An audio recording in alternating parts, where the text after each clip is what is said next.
Liar. Everywhere. On netrootsradio.com.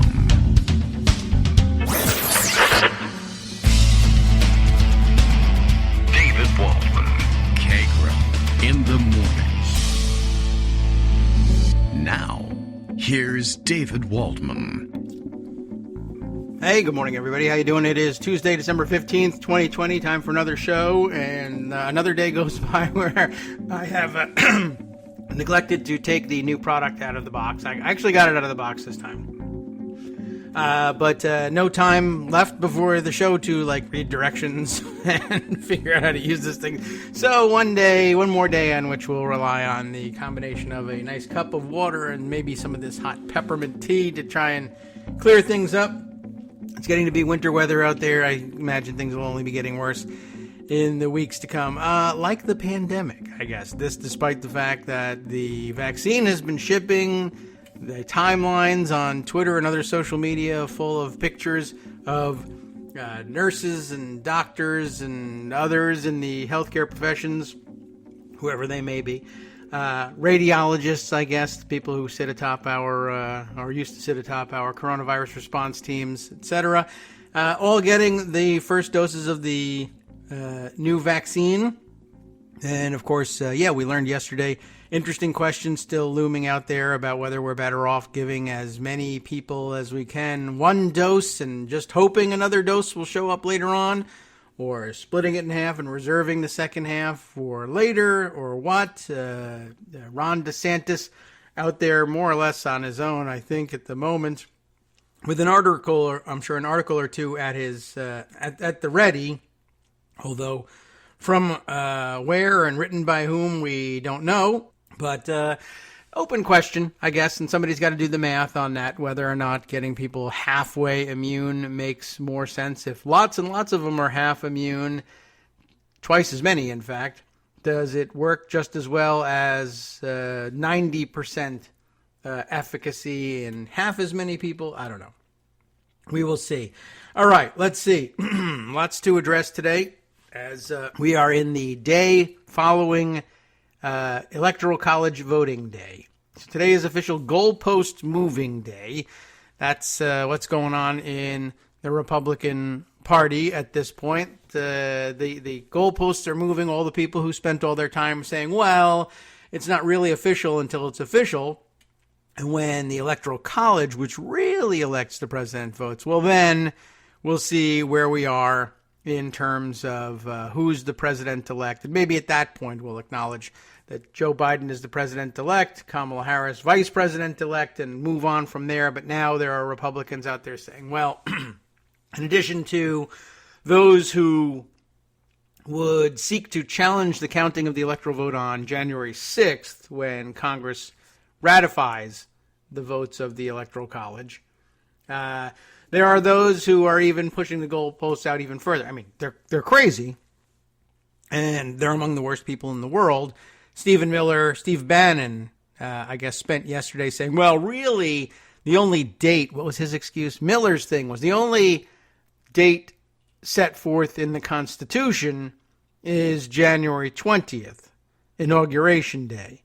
And even then, I guess their theory/thinking goes, even then, all it really means is, well, okay, at worst, the Speaker of the House, who would admittedly be Nancy Pelosi, would take over as interim president until we can hash this thing out and then finally realize that Donald Trump is the actual president and install him and get rid of Speaker Pelosi, and then we could even be rid of her for good, because as I understand it, you don't get to walk back into the role. You're Speaker of the House, and if by virtue of your position as Speaker you become acting president, you are to resign from Congress and take the oath as acting president.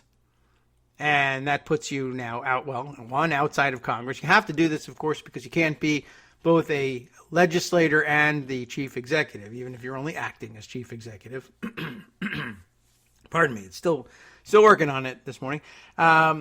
But then you'd have to resign your seat, and then you can't just walk back into it. You could be reelected to it, but there'd have to be a special election, and you'd have to win it. And while there's probably very little doubt that she could do that. Well, she's had some challenges in the primaries there. It's not likely to go over to become a Republican district.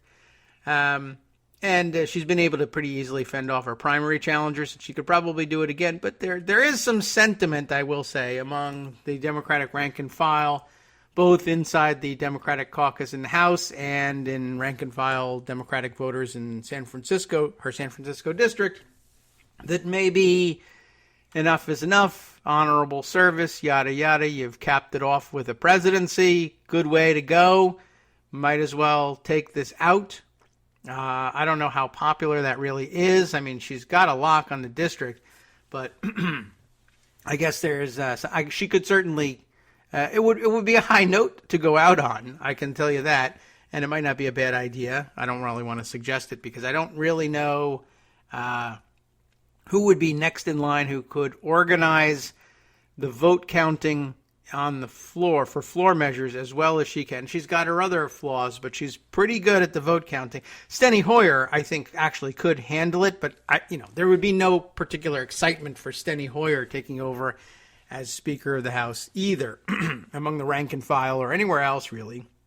I mean, he's a good guy and strong Democrat, and I will say we fool ourselves from time to time, I think, here in the progressive / activist circles about Steny Hoyer and where he really stands. He is a mainstream conservative type. I don't want to say conservative because he's not that conservative. He's actually a very strong Democrat. And on, I guess probably 80% of the Democratic progressive agenda, he's there and he's a strong vote and he won't waver. But it's not everything, and nobody ever is everything. Witness, I guess we could say. Pardon me for the tea break, but witness the infighting going on in that progressive activist wing at the moment. I don't know if you've taken notice of it. I ordinarily, wouldn't be paying much attention to this, but the fight going on involving, let's see, it's AOC, Alexandria Ocasio-Cortez, of course, and as far as I can tell, a comedian guy, that doesn't disqualify anybody by any means, but I think chiefly is a comedian. What's his name? Is it Jimmy Dore? Is that his name? I better look it up. I don't know him. I don't follow him. And I think probably this is the first time his name has come to my notice is in the middle of this fight, which means nothing. I don't track these things. But yes, that's his name. And he's been very vocal in the last, who knows how long he's been vocal for. Do you know him? I don't. Anyway, he's been very vocal lately about how progressives, and in particular AOC and the squad and everything, have to stand up to fight. At this point, it's for Medicare for all. And the idea is that they should be withholding their votes or threatening to withhold their votes for Pelosi for Speaker in exchange for a guarantee of a floor vote for Medicare for all. I can't spend a great deal of time on this one. I mean, I guess I could, but I don't want to. It's very boring to me, actually. I don't know if I could describe where I stand, if I even stand anywhere on Medicare for all. It's too confusing an issue for me in terms of actually thinking through the brass tacks of it. As a concept, I think everybody should have good basic health care coverage. The arguments have been made about the benefits and efficacy of a single payer type system. It's just not my area. It sounds like it's actually possibly workable, but it also feels like and sounds like from other arguments I've heard an enormous administrative undertaking, and it isn't a simple thing to do, and it isn't a snap your fingers and give it to everybody thing. But it doesn't have to be impossible if it literally is, well, we'll just take this program as it exists and expand it. More people will be paying into it. We'll have to expand the tax base for it probably in order to do this. however you want to structure that. And you'll need more administrative personnel, and you'll need to it'll be a shock to the system of doctors, hospitals, billing, insurance, etc. And it could be extraordinarily disruptive. On the other hand, so could a chaos agent as president who lets the Russians hack our Homeland Security Department and ignores a pandemic. So, I'm up for a little bit of chaos. I'm not opposed to the thing in principle. I really should stand out of the way on this one and let others do it. And that includes others who know more. That includes as well as doctors, just your regular basic activists who've been on this march for X number of years and have made some sort of study of the situation, even if it's flawed and faulty. I don't know. But I can address some of the procedural issues around it. And, nothing, I think we've probably made the point over the years that nothing is ever as simple as it appears to be at first blush. And I kind of have a feeling that maybe the Jimmy Dore plan doesn't really pass muster when it's examined in terms of what's actually going to happen or what you can actually affect. We'll see. We'll check into it at some point in the future, I suppose, if the thing boils over. What's most interesting to me about it is the dynamic of, this dynamic that we've seen 9,000 times already, in which new savior of the progressive left arises from whatever, the ash heap, of history, and rise like a phoenix to take us into the future, and she's everybody's darling until all of a sudden somebody else with a bigger mouth or whatever starts yelling that they're not doing the thing that they wanted, and therefore they're a sellout. And then you have one of those fights. It was very interesting. I even managed to make myself do something foolish the other day and watch a short video podcast of what purported to be a discussion panel between, I don't remember exactly everybody involved, but it was four relatively outspoken progressive activists, including Jimmy Dore and Matt Stoller, also on the panel. And these are the only two I actually remember for sure, although it was Katie Halper's show, so I'm pretty sure she would have been on it. But I don't know whether she was moderating a 3-person panel or as a fourth member of her own panel. I don't know. There's no rules. But anyway, the only part of the clip I saw was, this was equally hilarious in terms of the, oh my God, history plays itself out again sort of role. It was, so here's Matt Stoller, who by now has actually spent some time on Capitol Hill and has some idea, pretty good idea of how the procedural workings will play out on something like this, and is attempting to explain this to him. And this guy, Jimmy Dore, maybe because he's a comedian, he kind of excuses this style of debate / confrontation.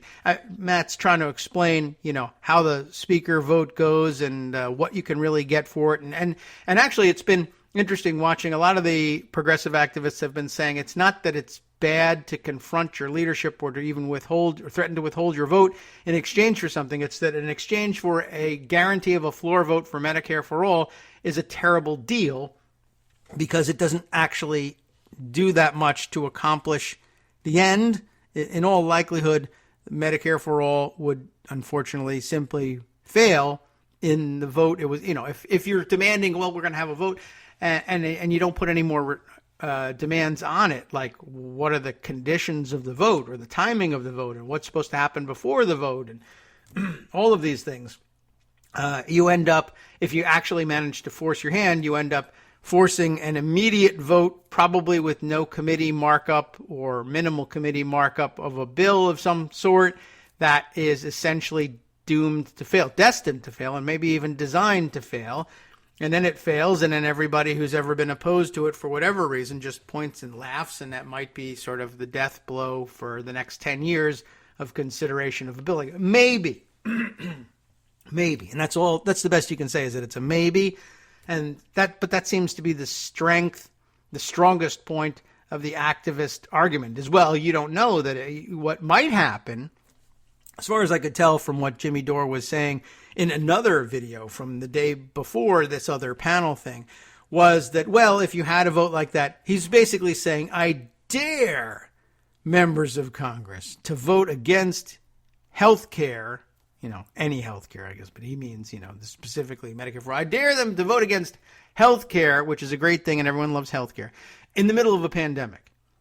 I dare them, because then why, I tell you, and I'm here to tell you, they'll do it, and they'll do it in a heartbeat, and they'll enjoy doing it too. They'll just say it was something else that they voted against. I mean, sure, you can point to the name of the bill, but you can say, yeah, I'm even for Medicare for all in theory, but this was a terrible bill, or this was a terrible plan for it, or this had no money for it, or this raised taxes on some sector of the economy, which I think would be a disaster. Any number of excuses would be available. And they would take them and they'd do it. And then Jimmy Dore would say, but it's the middle of a pandemic. How dare you? How dare I? Maybe you could even rouse my constituency to hate me viciously and be willing to replace me by 100-0 vote. But it won't happen for 2 years. And we'll see whether people remember or whether they forget. You might be entirely right, but it's not like Congress is going to shut down that moment. And it's not like you're going to be on Medicare the next day either, by the way. I mean, anyway, so many things can go wrong or as designed, but contrary to the plan to bring everyone single-payer health care. With a plan like that, I mean, things can go wrong with a good plan, too, and they will, but I don't know, just off the top of my head, a scenario in which this plays out by the rules laid out by the people having this debate. For whatever reason, Nancy Pelosi agrees to bring Medicare for all to the floor, and it comes to the floor, and the effective date is 2027. Right? So presumably by that point we're out of the pandemic. So, surprise, are you voting for it or are you voting against it? And off the top of your head, I think that there would be a faction that says, take it, it's a bird in the hand. I know it's a long time, but we're going to need a while to implement this thing correctly anyway. This is a sensible way of doing it, and it's a bird in the hand. Take it. The opportunity may never come around again. There will also be a faction that says it doesn't matter whether you take it or not because the Senate will never pass it. So there'll be that faction too. And that faction will play out on both sides as well, because there will also be a faction of the pro side that says 2027 is a dodge. There's a million waypoints along the way on which we could be pushed right off of this track. This is no guarantee at all. People need this healthcare now in a pandemic. Delaying it to 2027 is a ruse, and I won't stand for it, and you're a sellout if you vote for this bill. We want it, and we want it tomorrow.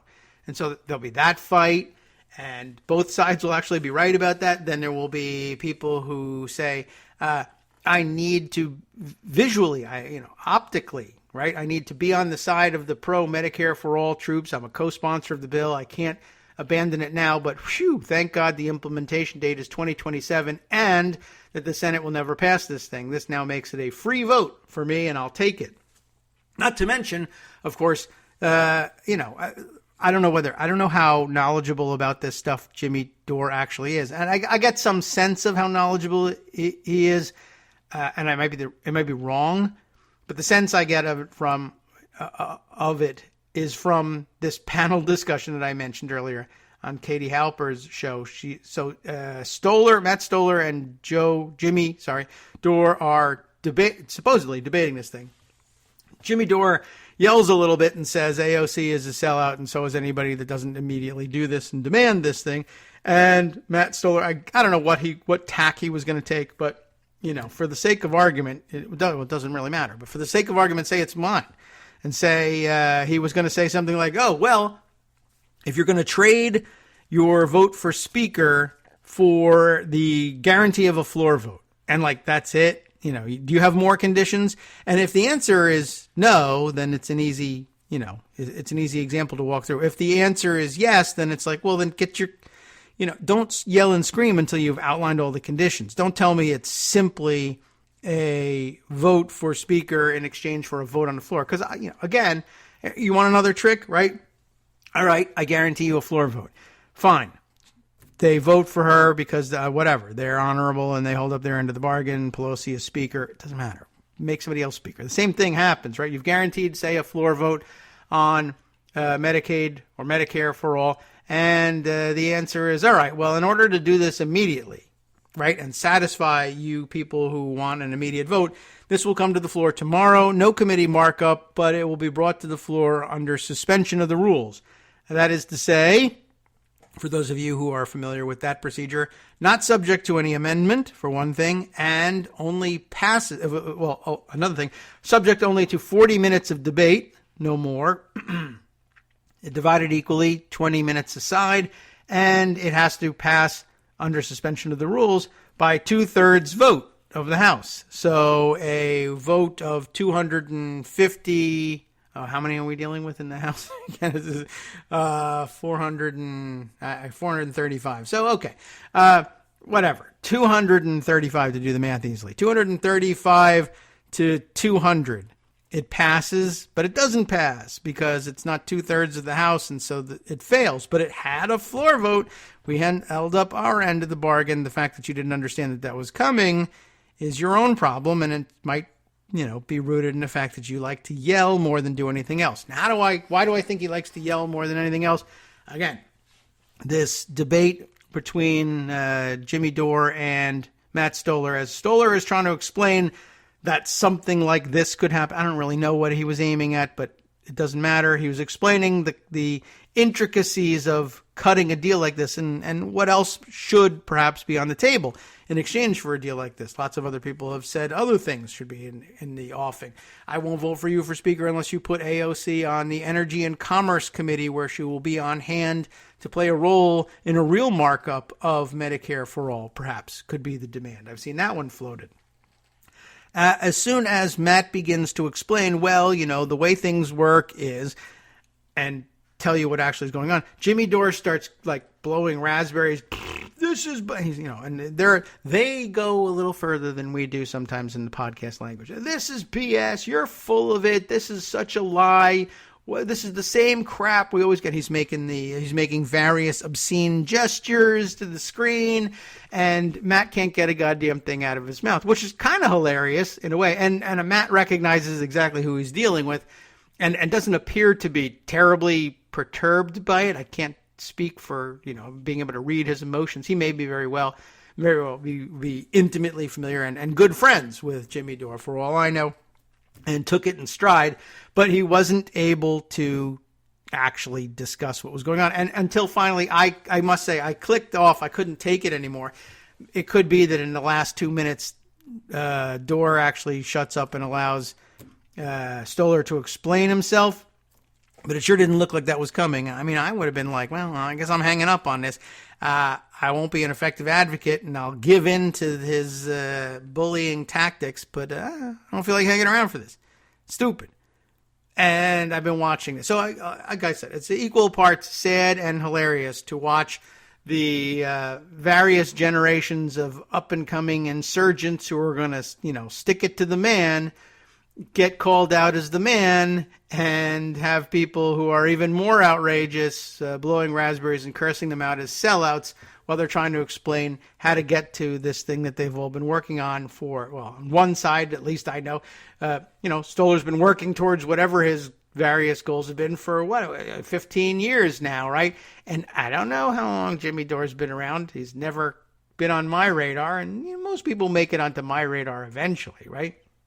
I'm not the barometer of this stuff, but I also get the sense that there are some relatively newly minted activists, really like AOC, honestly, who made it their business to displace people who had been spending an awful lot of time on this stuff and had come to the realization that it might, in fact, be a slow and laborious process, and were putting in the labor, only to be displaced by insurgent revolutionaries who, like AOC, relatively quickly found out, we might actually have a chance of making this happen.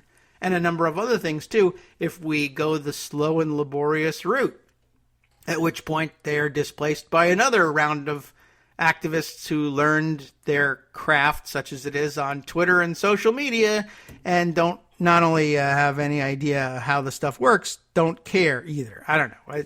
It's this. They're no worse than anybody else. This has happened 100 times, and 90 out of those other 100 times, the people who are guilty of this terrible infraction eventually grow into people who understand a little bit better and begin to make some progress. And the progress does happen. It's slow and steady. Not quite always so steady. But, part of the game is you eventually are attacked and maybe displaced by another group, and that's kind of the way it goes. But it's interesting to watch it play out. Just thought I would mention that one. Let's see. There's a couple of other items that I wanted to link to this. But guess what? We've managed to talk our way all the way to nearly, anyway, the first break, which is fine, because I would like to get some more of this peppermint tea in here. And maybe I can quick read the directions on my new product.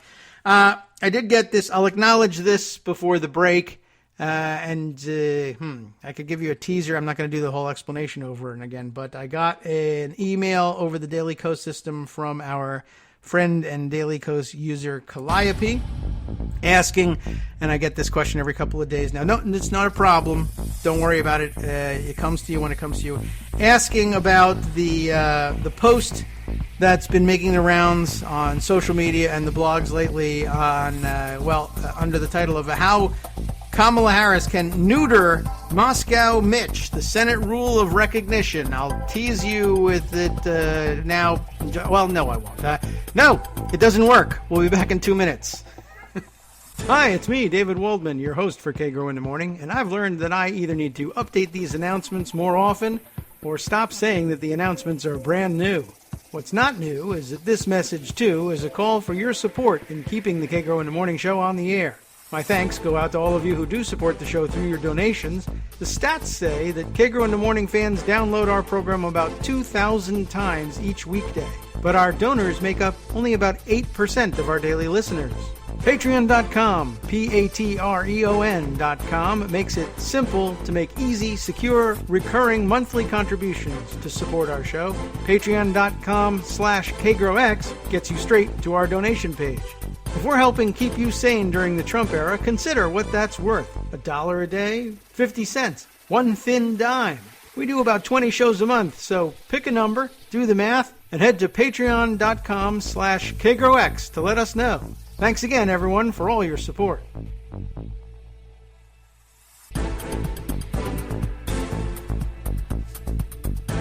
All right, welcome back now to the Kagro in the Morning show here on Netroots Radio.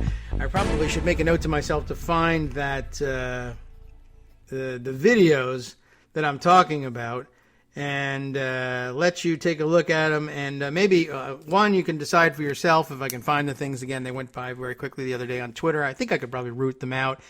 And two, you might be able, maybe you can watch all the way through and tell me whether Matt Stoller ever gets any kind of opportunity to give an explanation or not, and preview it and tell me what happens. Anyway, back to Calliope's question here.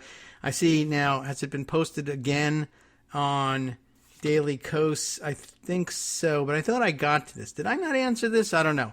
I may have actually posted an answer, which will make things a little bit easier if I can. I think I can relatively quickly find out whether I commented on this or not. But if not, I think I can go over this again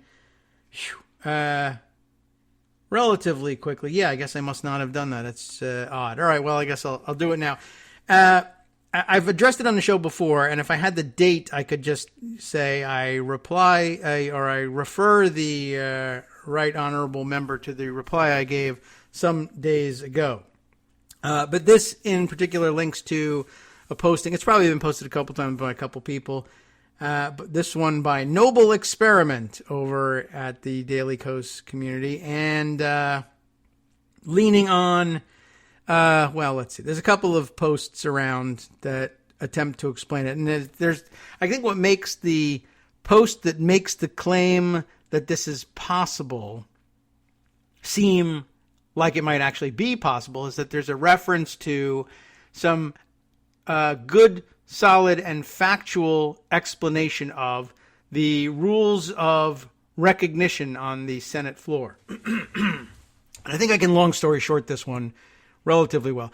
The long story short is that the claim is that the current rules, not rules, but the current norms, really practice, the current practice in the Senate for recognition on the floor is what is behind the power of the majority leader to dictate the floor schedule of the Senate, which is partially true. And it is, I think, I've never really checked it out, honestly, to be honest with you. It really doesn't matter where it came from, what the provenance is, except just as a historical footnote. But the claim is that this goes back to, I think, the 30s or so, when John Nance Garner was vice president and therefore president of the Senate, announcing his own practice. I don't know by what it was inspired, but he was moved to announce his own practice of he would, as president of the Senate, when presiding over the Senate, implement a system of preferential recognition when senators rose to speak on the floor. Ordinarily, without any such practice, any senator, and still true, any senator who seeks the floor can rise and request recognition by the presiding officer, and it works that way most of the time. But if there's ever any conflict, two senators or more have risen and claim floor privilege, and the presiding officer has to make a decision as to which one of them will speak. He can't just say, everybody talk at once and see what happens. I mean, you can say it. I don't know. It won't do much good. So they had to come up with they didn't have to, but he decided to come up with some sort of rule. And his rule, because rules are good, it makes things predictable, was that he would have a hierarchy. The majority leader of the Senate, if the majority leader rose at the same time as anybody else, the tie goes to the majority leader.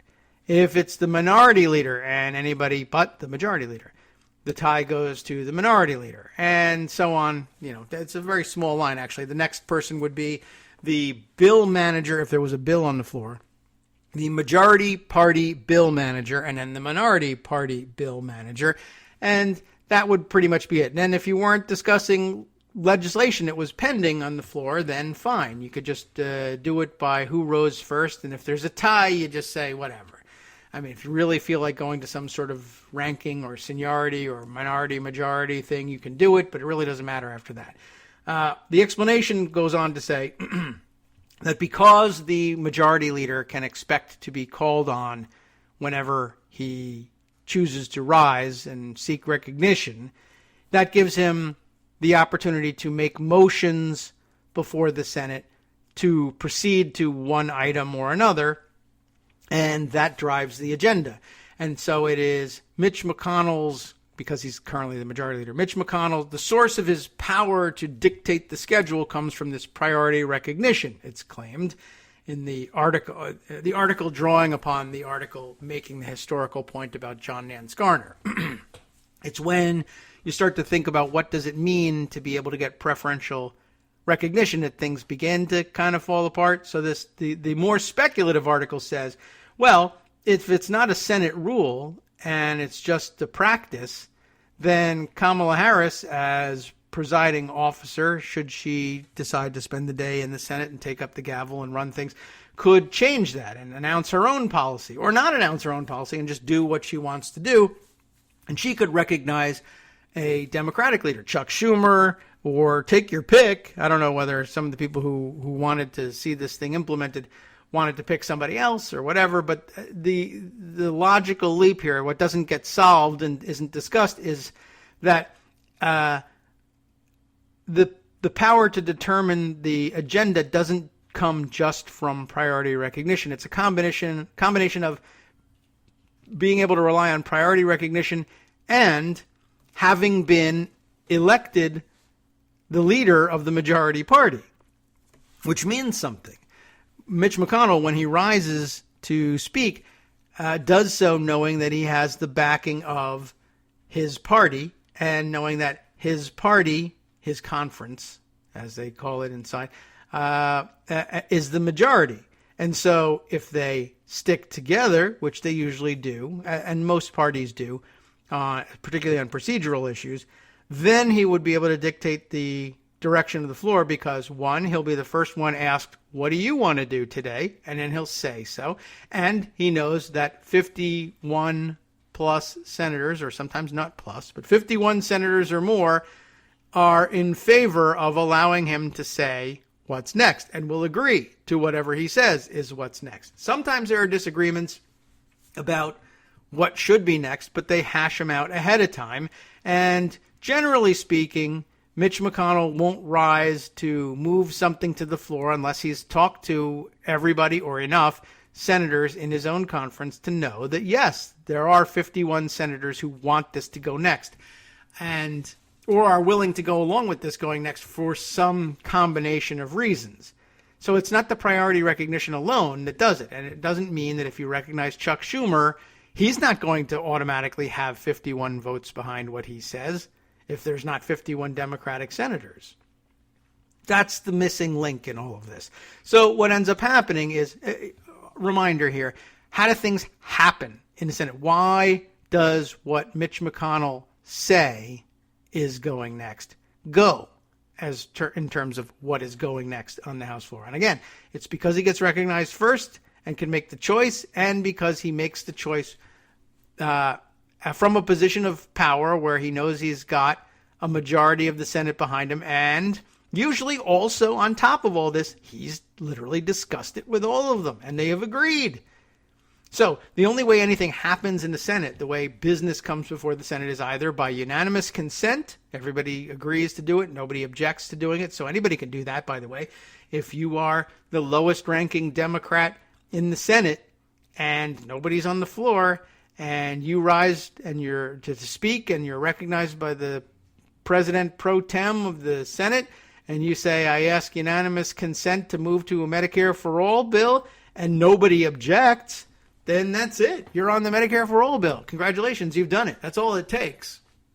Problem is, there's usually somebody there to say, oh yeah, I object to that. And that's all it takes to say no to that. Now, of course, you can say instead, I make a motion. I have a motion at the desk, and it's a motion to proceed to the consideration of the Medicare for All bill.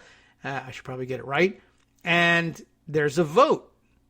Or worse, what usually happens is there's a filibuster of your motion to proceed. But if there's a vote, right? You're the lowest ranking Democrat there. You make a motion to proceed to Medicare for All, and they have a vote. It's actually quite democratic. Okay, senators, all 100 of you, do you think that this lowest ranking Democrat is right and the next bill up for consideration ought to be Medicare for All?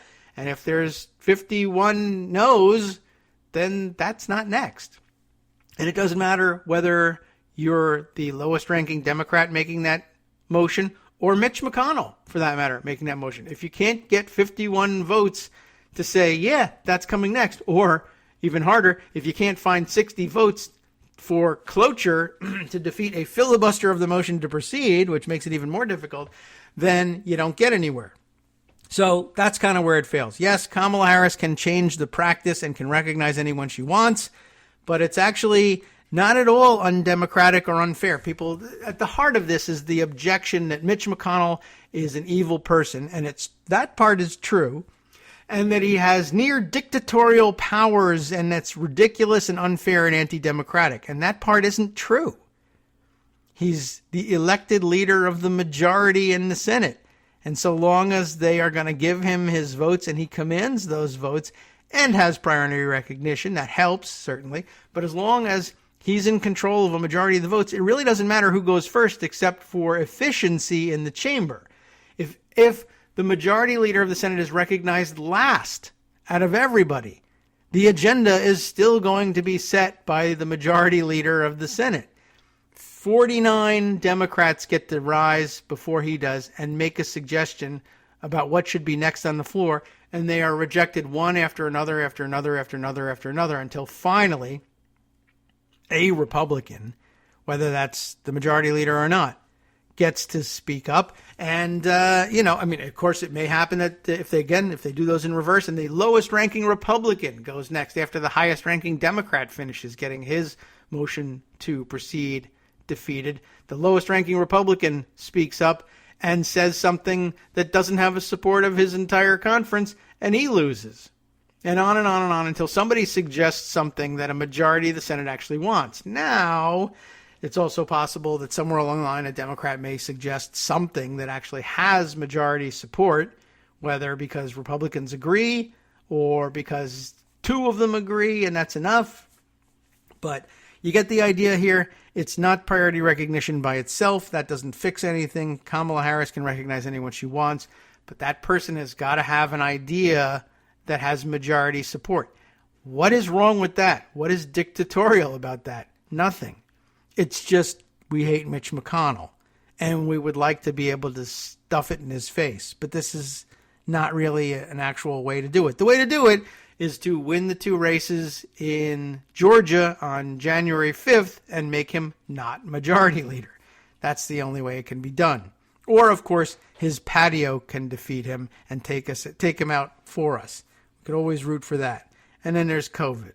Anyway, there are any number of ways that he could be gotten rid of, but this one, unfortunately, isn't one of them. So I don't know how short that explanation really was, but I thought I'd throw in the additional explanation that, this shouldn't be thought of as particularly undemocratic, I guess. And in that sense, it's sort of thematic with the discussion of the first segment about the fight over bringing a Medicare for all bill to the floor, whatever that might mean, and fighting as between AOC and other liberal, progressive Medicare for all activists and how it could be done. Kind of difficult to see a way to getting it to happen in a way that makes a great deal of sense. But, so far, Jimmy Dore, anyway, seems intent on programming people to believe that anything other than this relatively easily defeatable immediate motion to consider the vaguest possible bill, maybe he's got a different plan for Medicare for all immediately, maybe with amendments, maybe without amendments, is likely to fail. But that's okay with him because we're, raising awareness and but meanwhile, AOC making, I think, a pretty solid point, but too boring for people who prefer the comedic approach of Jimmy Dore, that there are also other balls in the air being juggled here, other pieces of the puzzle moving that deserve attention and that can't be sacrificed to a bloody mess of a fight that ends in defeat and possible humiliation that may drag down anything like a Green New Deal along with it, or anything like any number of other things, minimum wage bills, take your pick from among the agenda items. Anyway, I just thought I would and should address some of that stuff since it's happening now in full view of everyone. And, of course, because I have this specific question from our friend Calliope here. And, again, it needed to be addressed because this thing persists and everybody keeps asking the same question. And, again, that's okay. It reached you at a different time, and I'm all right with that. It's a fun thing to go through, and it gives you the opportunity, again, to make the point that there's really nothing all that undemocratic about it, and that's important too. All right, over to Pocket. So top news of the day in terms of, general importance, even though I really don't have much to say about it. Bill Barr is out as Attorney General. Some fun had at his expense on Twitter yesterday when it happened. Bill Barr, and I guess the White House will tell you, he resigned because something. I wanted to spend more time with his family. The holidays are coming, etc. But it's particularly, it's just ridiculous, of course, to accept the explanation of he resigned, given that it's like 3-4 more weeks that you actually have to be Attorney General. You're not doing anything. Just hang around and be Attorney General until the end and then walk away. But no, he's resigning because reasons, which, ultimately you can't come to any other conclusion other than that he was fired by Trump because presumably He was unwilling to say that Trump was, in fact, the real victor because of all of the horrible, horrible incidences of voter fraud that he, as Attorney General, had discovered and could absolutely prove in a court of law. But he didn't want to do that, and I'm not really sure why, because he's not saving any dignity for himself at this point. But anyway, I don't know. He refused to go along with that play and decided to do the resignation thing instead. The resignation letter itself, apparently kind of an embarrassing supplication anyway. Oh, I'm honored to have had the time, the opportunity to serve this great, great president, blah, blah, blah. He goes on, I think, to actually praise Trump on the release of and the approval and release of the vaccine for the coronavirus pandemic, which, ordinarily not really I mean, everyone's concerned with it, but it's not really a huge concern for the Attorney General who's resigning. Presumably there are more important issues to address when you're resigning as Attorney General. But no, it was all about how great a president Donald Trump is. And by God, he cured the COVID and some other stuff in there, too. And obviously he was getting pushed out. So somewhat interesting. I guess I don't know whether Trump has any other ideas in mind in terms of shifting people around and making someone else the acting Attorney General. But I think for the moment, the regular succession is that I guess whoever's left in the highest ranking acting positions hanging around the DOJ will move up. The New York Times is reporting on it. I probably should have grabbed the Washington Post piece about it just because it's sort of the hometown newspaper on the subject. So let's see. Washington Post, Barr, resign. Let's see what kind of things I can fish up here. Okay, so those are the opinion pieces on it. There we are. Which one should we take? There's the Washington Post. William P. Barr to depart as Attorney General, Trump announces. I think he tweeted it out. Barr is stepping down as AG, ending a controversial tenure in which his critics say he repeatedly used the Justice Department to aid President Trump's allies, only to have Trump turn on him when he did not announce investigations of political foes and disputed White House claims of widespread election fraud. This, by the way, the reporting of Matt Zapotowski, Josh Dawsey, and Devlin Barrett in the Post. Trump revealed the move on Twitter, because that's the way he does things, writing that he and Barr had a, quote, nice meeting at the White House, and that Barr would, quote, be leaving just before Christmas. And people, do you notice people are saying Christmas again?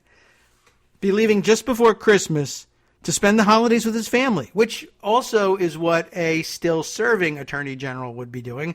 He would just be like, everybody, let's have Christmas, and I'm the Attorney General, and I'm not going to the office. That's how you do it. But no, this, he's got there can be no calls from the office during Christmas, which ordinarily, pretty much is the rule anyway. Only call me if it's an emergency. I'd like to have Christmas off. And they usually respect that. This is a chaos administration, so who knows what would happen. But anyway, he's going to leave to spend the holidays with his family. Trump also posted a copy of Barr's resignation letter in which Barr indicated he had just provided the president an update on the department's review of voter fraud allegations. Barr's letter said he was, quote, greatly honored to have served in the administration, heaped praise on Trump for his, quote, many successes and unprecedented achievements. Trump on Twitter claimed of Barr, our relationship, oh yes, it's Trump, our relationship has been a very good one, and he's done an outstanding job. And now I would like him outstanding on a corner, doing nothing. All right, anyway, in public and behind the scenes, the men's relationship had significantly soured on a number of fronts, with one person saying the pair had barely spoken directly in recent months. A senior White House official who, like others, spoke on condition of anonymity, insisted that Barr resigned of his own accord. He was not fired. All right, maybe. Who cares? Really, honestly, it's all the same. But Trump had expressed frustration with Barr in recent days because Barr did not reveal before the election that Hunter Biden, President-elect Joe Biden's son, was under investigation by the Justice Department. Trump told Fox News this weekend that Barr should have stepped up on the matter. All he had to do was say an investigation's going on, Trump said, adding later, when you affect an election, Bill Barr, frankly, did the wrong thing. which, of course, is the opposite of the truth. I mean, you're not supposed to do things like that to affect an election, although Barr did revise the rule book, so to speak, the manual for the Department of Justice, and say, no, that stuff is okay now. So I'm not really sure why he didn't do it, but for some reason he regarded that as too embarrassing even for him. Before that, Trump had been fuming at his attorney general for not taking public pre-election steps in a separate probe run by Connecticut U.S. Attorney John Durham, remember him, that is examining the FBI's investigation of Trump's 2016 campaign. That anger intensified recently when Barr publicly broke with the president and declared that he had not seen fraud on a scale that could have affected a different outcome in the election, while virtually simultaneously revealing he secretly had made Durham a special counsel in October. I mean, I'm surprised he couldn't save himself with that. The move gave Durham enhanced legal and political protection to continue his work, but because it was not announced until after the election, had no political benefit for Trump. Trump had wanted some kind of public support. People familiar with the matter had previously told the Washington Post. On Wednesday, Hunter Biden himself revealed he was under investigation, and I guess that was last Wednesday because today's only Tuesday. It didn't happen tomorrow. Revealed he was under investigation by federal prosecutors in Delaware for possible tax crimes. Since 2018, according to people familiar with the matter, federal agents have been exploring whether Hunter Biden failed to report income from China-related business deals, a politically explosive probe that is likely to challenge the Justice Department in the incoming administration. That the probe has been largely kept under wraps, though, vexed Trump and worsened his relationship with Barr. Last week, 200, well, maybe 200, but now 27 House Republicans wrote to Trump urging him to instruct Barr to name a special counsel to investigate election fraud because they charged the Justice Department was not taking the allegation seriously, and they weren't. Barr's letter indicated that his last day would be December 23rd. So that's cutting it as close as you can and still be leaving to spend the holidays with your family. I guess the holidays don't include Hanukkah for the Barrs. Understandable. Trump wrote on Twitter that Barr would be replaced on an acting basis. What kind of basis? Yes, we have it somewhere. Acting. That's right, the acting basis. By the Justice Department's number 2 official, and its official number 2, Jeffrey A. Rosen, and that Rosen would be replaced by his own top deputy, Richard Donahue.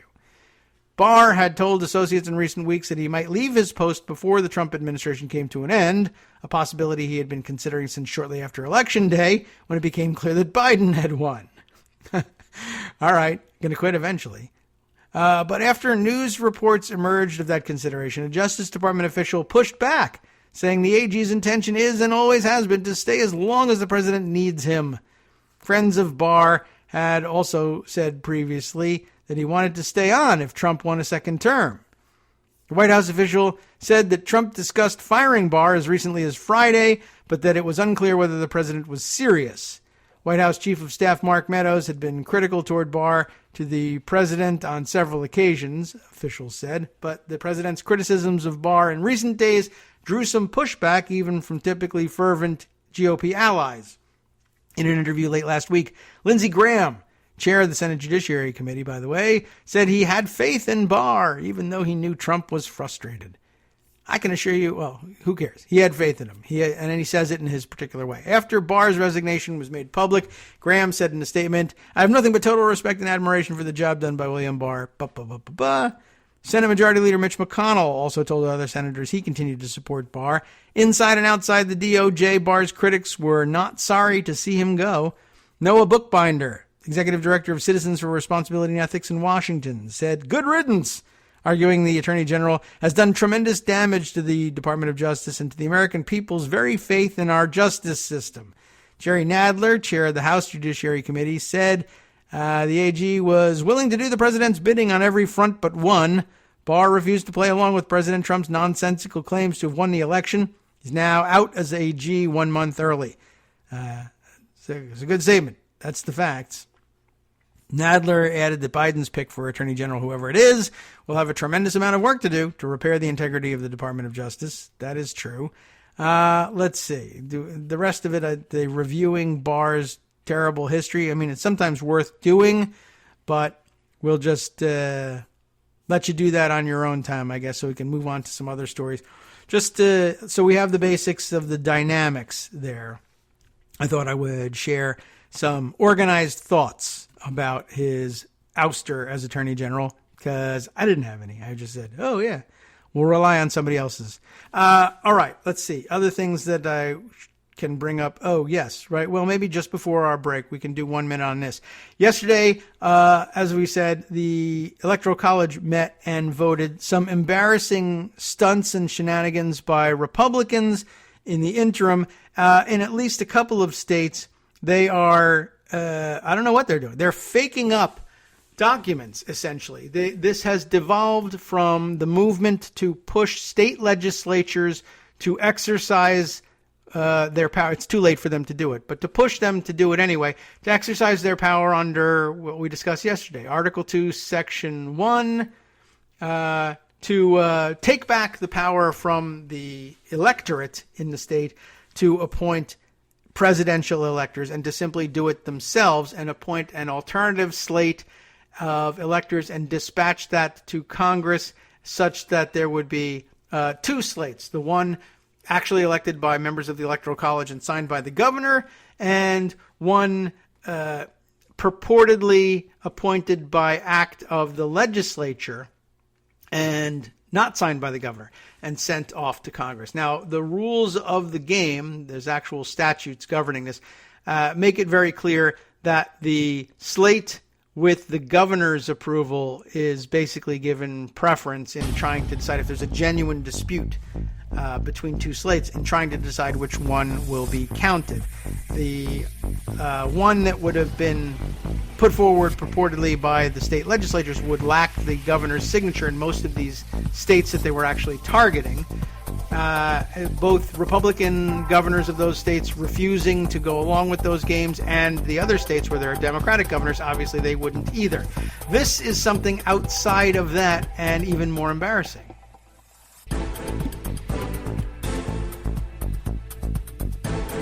Welcome back now to the Kagro in the Morning Show here on Netroots Radio. Let's just jump right back into it.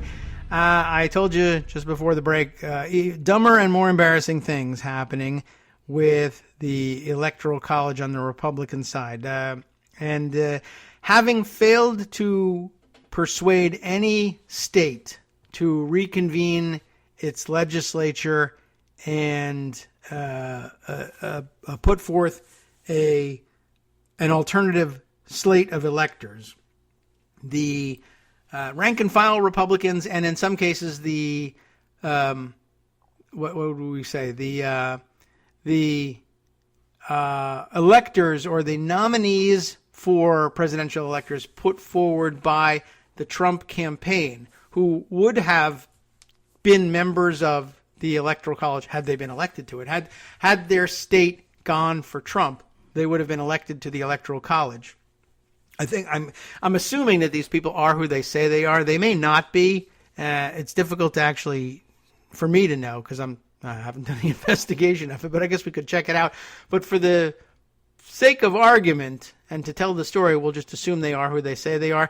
In a couple of states, they've done everything from meeting ahead of time. This one was interesting. In Arizona, the fake electors, and I don't think, well, let me read the story. We'll see whether they are, in fact, the people who would have been, maybe where they were putative members of the Electoral College. They had been nominated for election to the Electoral College by the Trump campaign in Arizona, or are these just people who are Republicans and mad, who decided, well, in Arizona, there are no Republican members elected to the Electoral College, so we'll just usurp their role, and they may or may not have standing to sue us over this anyway, because they're not actually members of the Electoral. They're no more members of the Electoral College than we are. But the Arizona story in, what is this? What's the name of the paper there? I don't know. Is it the Arizona Republic? Is that right? This is, of course, in the online version where they name themselves something different. It's the AZ, ArizonaCentral.com. So what are we looking at here? Yeah, for the Arizona Republic. Ronald Hansen reporting here. Fake electors try to deliver Arizona's 11 votes for Trump. And just let me summarize what's out there. So in Arizona, they did this thing, and they did it early. Everybody knows, well, we know. Everybody who's paying attention knows that the Electoral College voted yesterday, and we've been talking about it for several weeks now. When does the Electoral College meet and vote? December 14th. Did any of them meet earlier than that or on a different date? No. Constitution is very clear about that. It's all got to be on the same day. Has to be. But these guys decided to meet early, and they actually, in the middle of the article, I think at some point say, we ought to get preference in consideration by Congress because we went first. We beat them to the punch. It's an interesting idea, but I mean, it's evidence that you're not members of the Electoral College, and we don't have to accept your dispatch. But anyway, so everybody does something from this all the way to the other end of the spectrum in Michigan, where the people who purported to be the Republican nominees to the Electoral College who lost, I mean, technically, I don't know how Michigan does their ballot. In some states, you're actually, the names of the electors or putative electors, is that the right word for it? Are listed on the ballot, and you're actually voting directly for those electors. And then they have the name underneath in bigger letters and bolder letters, the name of the candidate for president and vice president, just so everybody knows exactly what they're doing. But some states actually put their electors on the ballot. And technically, yes, you are voting for electors to the Electoral College and not really directly for the president. But okay. In Michigan, the people who say they were the Republican nominees for the job of joining the Electoral College for Michigan showed up at the state capitol in Lansing, which we mentioned yesterday was closed for security reasons. And they showed up, and they went to a side door, and they were stopped by the cop at the door there. And they said, let us in. We got to go to the floor. We're the Electoral College members. And he said, no, the Electoral College members are all been checked in. There are 16, and they're all present and accounted for on the House floor. We don't know who you guys are. Well, we're the Republican electors. And, he didn't even get into the politics of it, which, probably a good idea for him to do. He handled it very well and just said, nah, you're going to have to contact the governor's office or the Speaker of the House or the majority leader of the Senate. I don't know whether they use the Senate chamber there or the House chamber for their voting. But no, everybody who's supposed to be there is there. And that's that. I'm sorry you feel this way. But I saw someone tweeting on yesterday about this story who may or may not have been one of the people who claimed to have been there as a putative member of the Electoral College, saying that this was an outrage, that they should have been permitted entry because they have a constitutional right to challenge the Biden electors, which, no, there's nothing like that. Not even anything approaching that. There's no process by which they're going to be challenged, certainly not by the other slate of electors directly in a floor debate. That's not a thing. But, oftentimes the people who are electors don't necessarily know these things. Sometimes electors are very knowledgeable insiders, though they can't be members of Congress. For instance, up in New York yesterday, we noticed that two of the members of the Electoral College for New York were Bill and Hillary Clinton, who presumably know something about how this stuff runs, or at least would be willing to read about it if they didn't. Versus sometimes, it's a local doctor or periodontist who has donated an awful lot of money to the president's campaign, and they're like, what the hell, we'll make him an elector. Well, let's see. Out in Arizona, fake electors try to deliver Arizona's 11 votes for Trump, says Ronald Hansen. In another sign of the lingering unrest over President Donald Trump's election loss, an Arizona group, and just a group of people, sent the National Archives in Washington, D.C. notarized documents last week intended to deliver, wrongly, the state's 11 electoral votes for him. Copies of the documents obtained by the Arizona Republic, and there ought to be lots of copies. If they're going to try and fake this up, they ought to do it right and make lots and lots of copies, just like the real ones do. Copies of the documents obtained by the Arizona Republic show a group that claimed to represent, quote, oh boy, sovereign citizens, the sovereign citizens of the great state of Arizona. And I don't know if they're using that as a term of art, like for the sovereign citizens, or that's just a rhetorical flourish that they threw in there. But not the, the sovereign citizens movement, the people who think that they are, outside of the law and are, whatever, that every person has a corporation named after them at birth and they're controlled that way. I don't know. It's crazy, but you know who I'm talking about. This might not be them. Anyway, it could be because it's a crazy thing. I don't know. I don't know if they addressed that here. Anyway, they submitted signed papers casting votes for what they want, a second term for Trump and Vice President Mike Pence.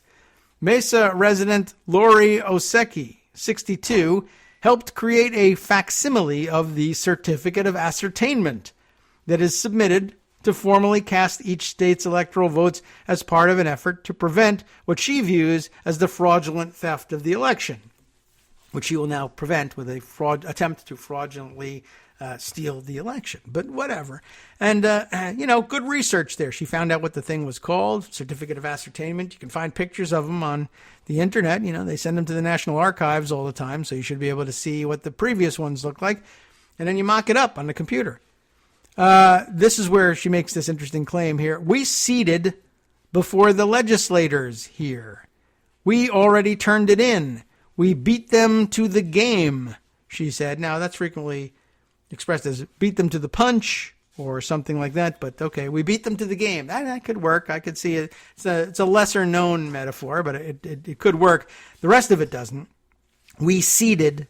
That would be we sat, I suppose. We seated before the legislators here. Now, of course, should we bother pointing out the legislators have nothing to do with it? Sometimes state legislators can be electors, but the people who they're beating to the game are the Electoral College, not the legislators, despite the fact that they meet in the state legislative capital. But, so that part she didn't research. The certificate of ascertainment she did research. The fact that the Electoral College is all required to vote on the same day, she didn't research. But the metaphor about what you're beating someone to, she didn't research. But everything else was, the graphics were well done. The optics are what matter here. So let's see. Osecki, and I don't know if I'm pronouncing her name right or not, but whatever, said she and others associated with a group called Arizona Protect the Vote, or at least AZ Protect the Vote, I assume that's for Arizona, have attended the post-election rallies protesting the results, including the day-long meeting in Phoenix that included Trump attorney Rudy Giuliani. She left that gathering upset that Governor Doug Ducey wasn't supporting the president's efforts, and she wanted to take further action. She and the others chose electors as a result. I would like to know what their process was for that, but they did take care to choose only 11 of them. They did. I mean, I guess if you're going to do it, you might as well say Arizona has 500 electoral votes and see if that works. One thing I will say about conservatives is if something is wrong and we have lost, a true loss, then we accept, she said. We're not going to drag people through the mud and fight it, but this clearly has got issues. I saw it with my own eyes and my own research, which is usually an indicator. If anybody says my own research to you, that's like that is a bag of what do you call it? The salt. What's the salt I'm thinking of here when we just got from the store the other day because there's an ice storm coming. What do we call that salt? Melt. Well, like the ice melt. Yeah, but what's the kind of salt that we're talking about? It's not table salt. It's rock salt. That's it, right? Whether you're packing Epsom salt, right? Yeah, Veruca salt. Anything else? No. All right. Thank you. All right. I put you on the spot. It's not your fault. I couldn't think of it. It's my job, and I didn't think of rock salt. All right. The joke is ruined. Never mind. Moving on. Oh, yes, right. She says, this clearly has got issues. Saw it with my own eyes and my own research. That was the grain of salt or rock salt that you need. After that hearing, which wasn't a hearing, I was shocked we didn't have any other marching orders. Okay. So the 11 electors actually chosen by Arizona voters last month, meeting in an unpublicized location. Did you know that? They weren't meeting in the legislature, or they might have been. They just weren't saying so. In Arizona, they did. They had to meet in an undisclosed location because of security concerns over their task. Cast their votes Monday for President-elect Joe Biden and Vice President-elect Kamala Harris. I assume they did it on television or through streaming video as well, no matter where it was that they met. But I guess they don't I don't know. I come to think of it, I think maybe the electoral votes, the counting, the statutes might actually dictate that they have to meet in the state capitol, but I don't know whether it strictly means that it has to be that building. It certainly could be any part of that building. They could have met in an office somewhere in the Capitol complex, if not on the House floor. The House or Senate floor usually lends itself to that sort of operation, but whatever. I would be curious to know where they actually did meet after the fact. Maybe we could find out. So they cast their votes for Monday for Biden and Harris, formalizing the Democrats' victory nationally and in the state. While Oseki's elector documents do not appear to have been taken as genuine, they are part of a weeks-long effort led by Trump, his advisors, and involving Arizona Republican Party officials and 3 members of Arizona's GOP congressional delegation, casting doubt on the legitimacy of Biden's victory in Arizona and nationally. More notes on how crazy the situation is. Some of it might be revealing. Representatives Andy Biggs and Debbie Lesko were among more than 100 Republican members of Congress to formally support the Texas lawsuit. Paul Gosar, whose own siblings hate him, you may recall, has been a vocal supporter of the Stop the Steal effort, seeking to similarly overturn the results based on baseless claims. That's funny, based on baseless claims. So not really based on those claims either, but okay, leaning on, purporting to be based, I guess, on baseless claims of widespread fraud. He also encouraged people to sign on to an effort to recall Governor Ducey, who certified the election results showing Biden winning Arizona. On Monday, White House advisor Stephen Miller said on Fox News, we mentioned this, that alternate electors for selected states would be casting votes for Trump. He made it sound like a bigger deal, though, than it really was, because hardly anybody actually got to do any of this stuff.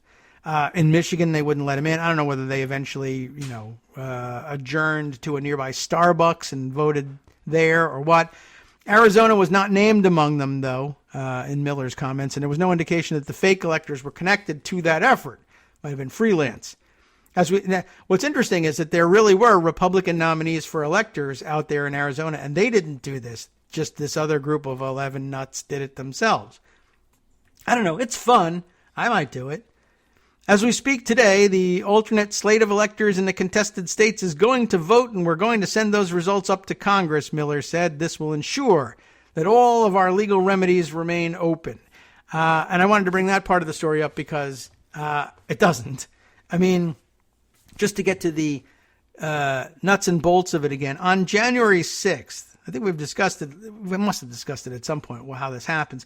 The electoral votes, and I guess the packages, all of which are supposed to be mailed by law through registered mail to one copy going to, maybe even more than one of the copies, goes to the president of the Senate. That's Mike Pence. And we know where the other ones go. National Archives, one goes to the governor, one goes to the Supreme Court. I think one even goes to the Supreme Court of the state that it comes from. There's copies of them all over the place. That's the fraud protection. And I guess Louis DeJoy still has the opportunity to try and waylay some or all of those documents. But I guess now's a question of what happens in the mailroom of the Senate, right? If you get registered mail, I don't know how much research did what's-her-name do here. She recognized that there could only be 11 electors. That was easy enough.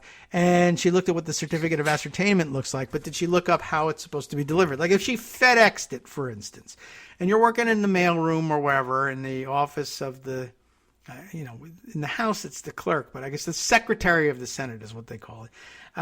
And you're handling the mail, and in comes what you're expecting, registered mail envelope from Arizona, and one FedEx from Arizona.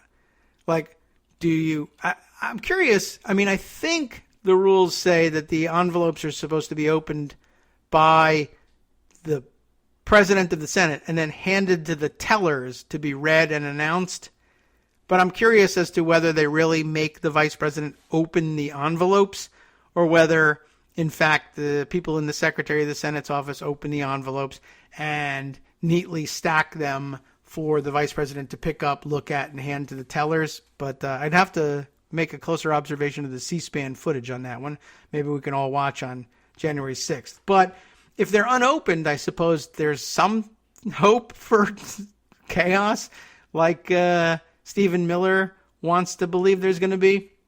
But if you're in the mailroom and you know the rules, and maybe you don't if you're working in the mailroom, but maybe you get instructions from the Secretary of the Senate because something important is happening, and now you find out there's shenanigans going on, and you say, well, what we're looking for is, first of all, one envelope from each state. But, okay, we could get more than one envelope from each state, and then we have to decide what to do. If one of them comes registered mail and one of them comes FedEx, I guess take the one that's registered mail on the assumption that the state, the genuine article is being done correctly. I wonder whether anybody has ever made a mistake. There haven't been that many years where there were alternative delivery methods, but I suppose in the early days you could have forgotten to have sent it registered mail at some point. I don't know. Anyway, certainly if you get one from, Ernie's Delivery Service or something, or a guy rides up on a bicycle and says, and it would be an e-bike now, of course, it's 2020, and you hands over a thing in a manila envelope, one of those interoffice mail envelopes with everybody's name scratched out, and this one says Pence on it, versus one that comes registered mail, I don't know. Do you open them both and say, what is this thing?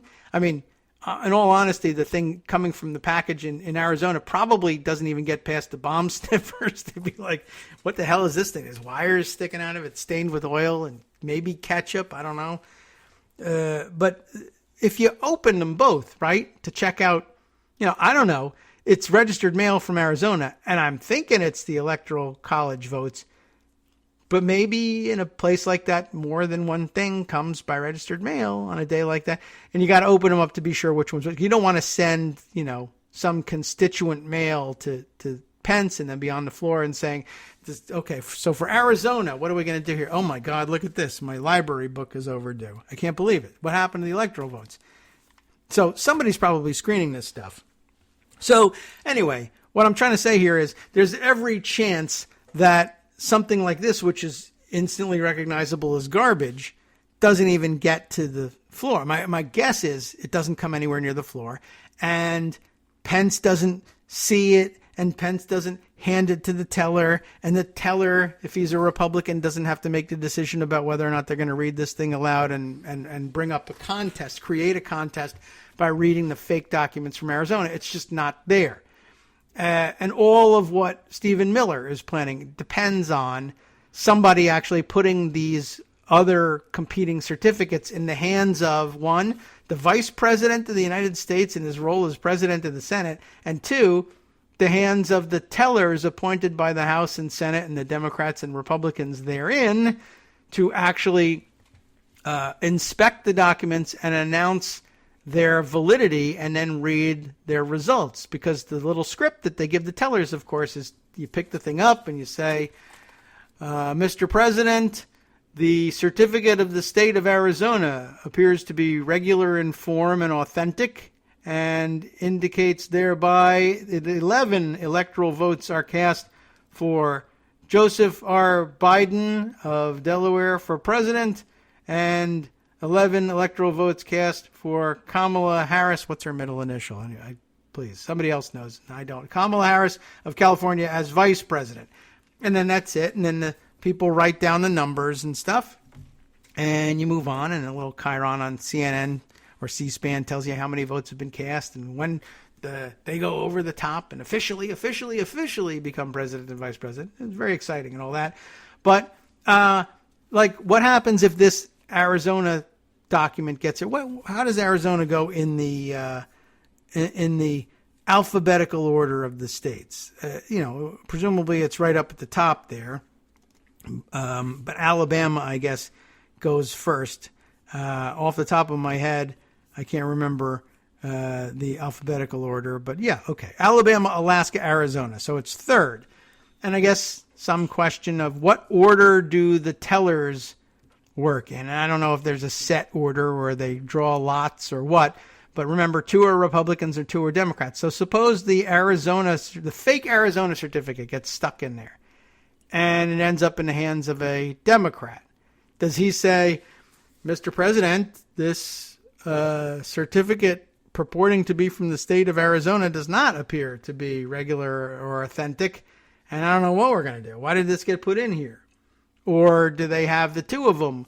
And I'm not certain if there are, I've never seen it where there were competing slates. Like suppose the mailroom guys and the Secretary of the Senate in consultation with the Vice President and the Majority Leader and all the gang of four, and they say, we don't know what to do. And the only position you guys are supposed to handle this. So formally speaking, we're going to put both of those certificates in there and let you decide what to do.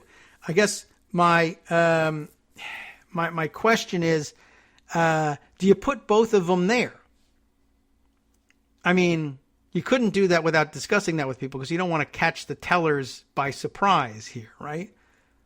Do you put two of them there? And does one teller read both? Because I think they go by state. So does whoever draws Arizona get both if they decide to put both on the floor for whatever reason, right? Does the teller for Arizona say, Mr. Speaker or Mr. President, 2 certificates of ascertainment appear to have been submitted by the state of Arizona? And then from there, I mean, depending on the situation, only one of which appears to be regular and authentic. Both appear to be irregular and authentic. I don't know what to do. I'm sure that in situations where that's happened, a transcript is available and we can find out what happens. Or does one teller read the first Arizona one and the other teller read the other? I don't know. I don't know how it goes. I imagine they both have to go to one teller so that you can then split up and vote about what to do about the two competing things. But I don't see any reason. There's no real reason to believe that Arizona's fake one makes it into the hands of the vice president or the tellers. So pretty much all of what Stephen Miller is banking on likely doesn't even happen, and he might not even know that. Over in Michigan, we had supposedly the Republican nominees to the Electoral College show up at the door, and there's some very interesting video of them trying to persuade the police officer there to let them in, and he won't do it. And they try a little bit, they try and make some claims about the reasonableness of their request, but it just doesn't work as far as I can tell. I don't know whether they, like I said, went off to a local Starbucks and then prepared a document of their own, but presumably those were the actual electors. But you could check somewhere. There's a record of who would have been electors for Trump in Michigan had he won the state. Back in Arizona, let's see, we have this list. Arizona's ersatz electors, I like that, sent their choices using documents notarized by Melanie Hunsaker, who works in real estate, and I think she's okay notarizing them. She did see them signed, and these are the people who signed them, and this is their ID and who they purport to be. I'm not notarizing anything that says that they are the electors, but I can notarize that these people signed this thing. But I don't know if she's responsible for them. Or I guess if they swear they're electors, the perjury is theirs, not hers, presumably, but I don't know. Anyway, her husband, Jamie Hunsaker, is a Trump enthusiast and one of the purported electors. So they can land her husband in trouble too. But she can't be compelled to testify against him, so that's nice. But maybe in her capacity as notary, she might have to testify against the other 10. Anyway, Donald Paul Schween, that's his real name? Holy mackerel. I would change that one. Another would-be elector has been active in Republican Party politics. What a surprise. Federico Buck, another... don't reverse it. He's not Federico, you know what? He's Federico Buck.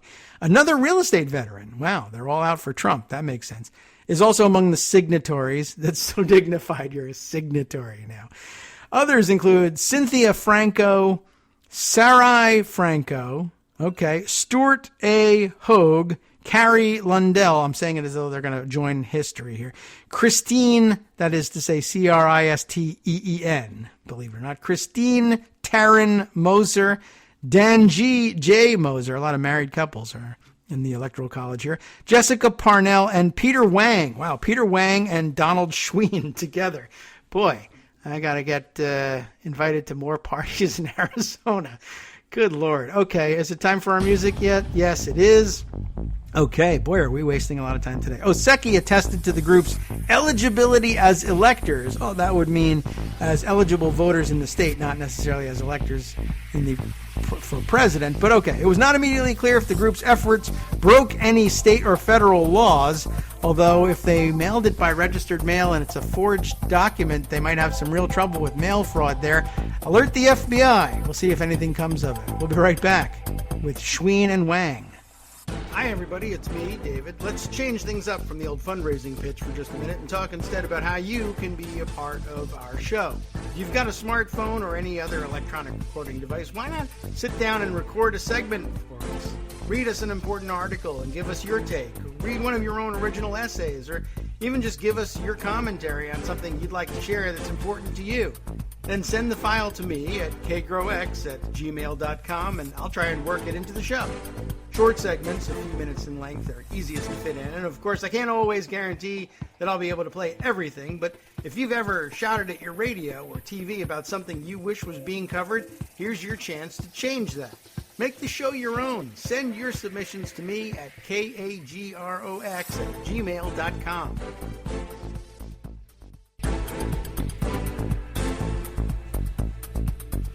All right, welcome back now to the Kagro in the Morning Show. Breaking news.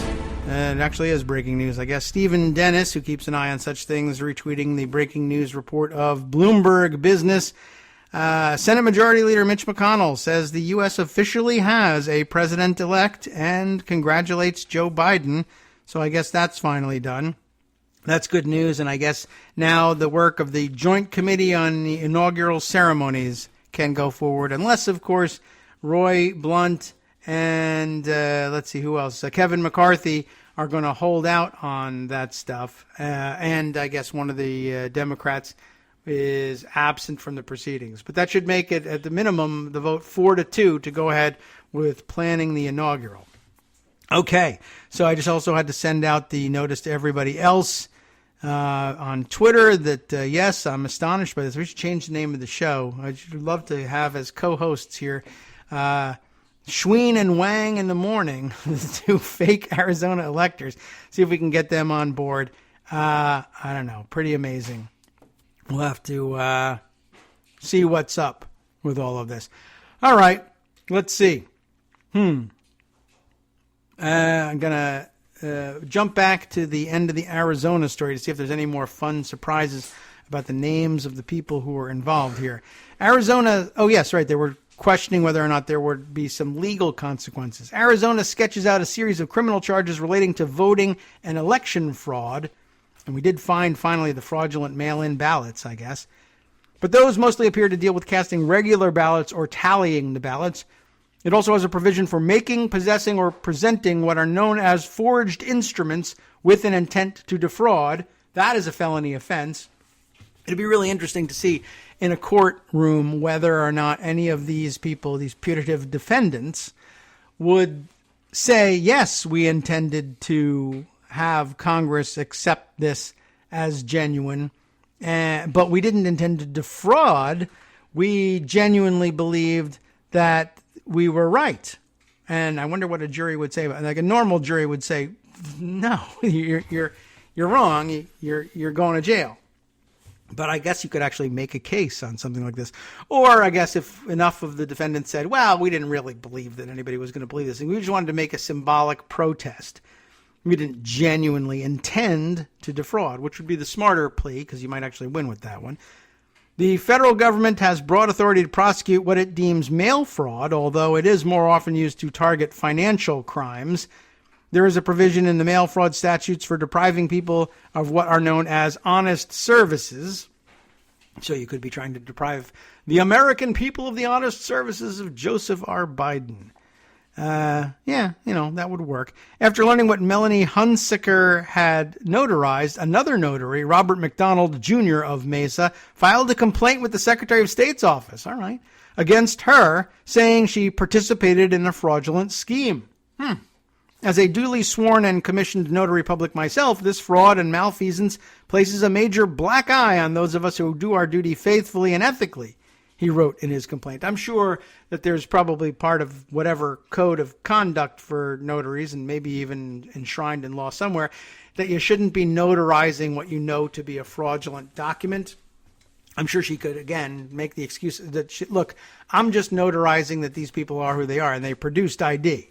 I got no business with the document that they signed.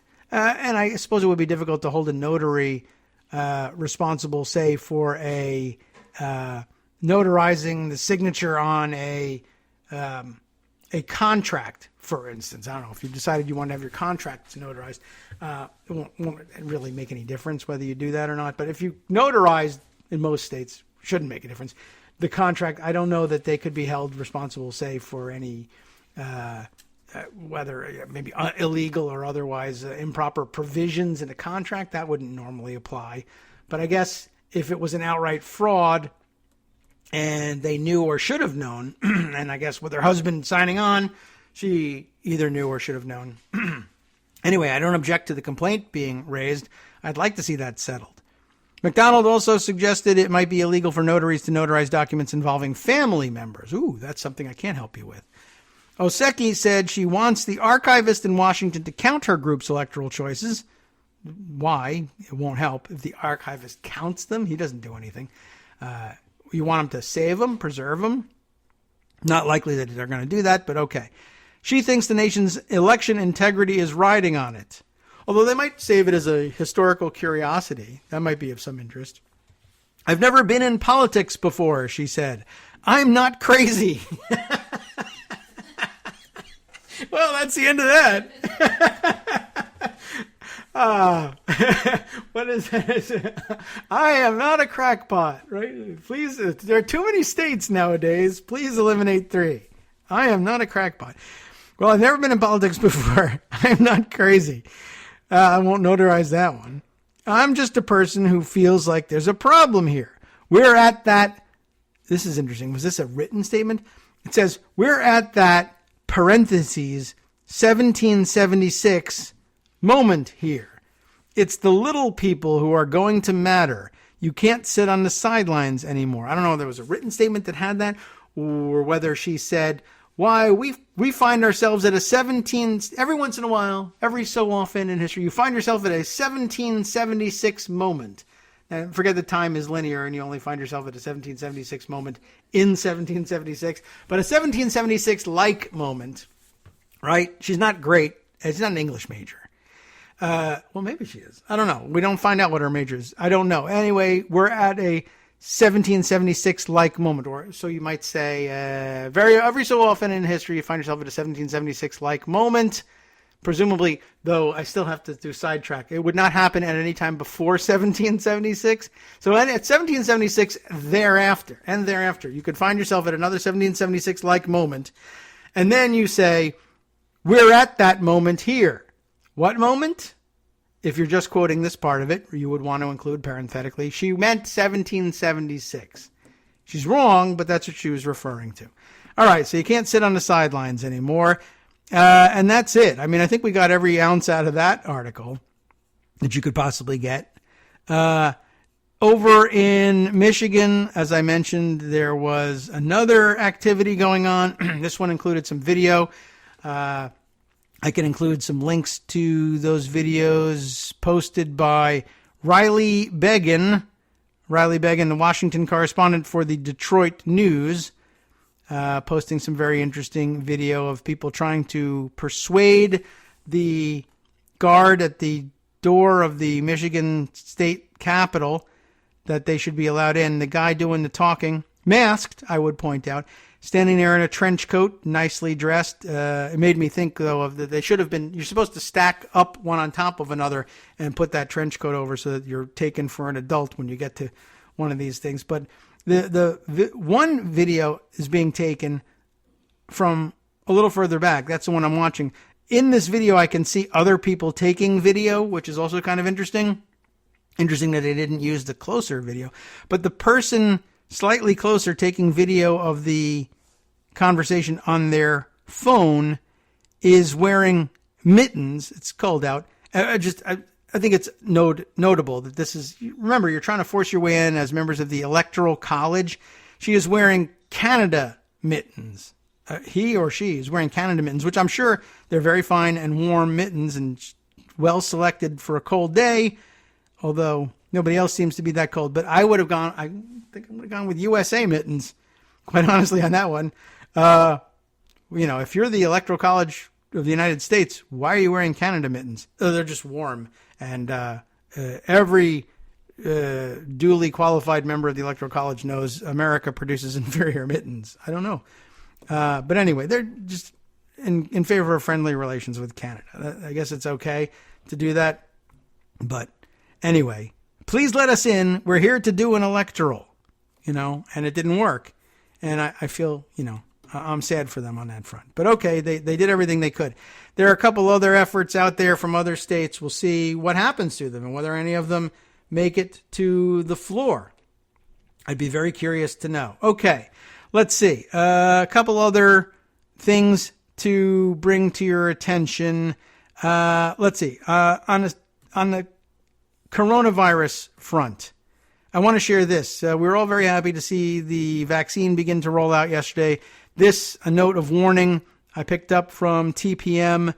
Josh Kovensky reporting for Talking Points Memo. Vaccine distribution rehearsals portend delays, state officials told Congress. That's somewhat worrisome here. Let's see what this is all about.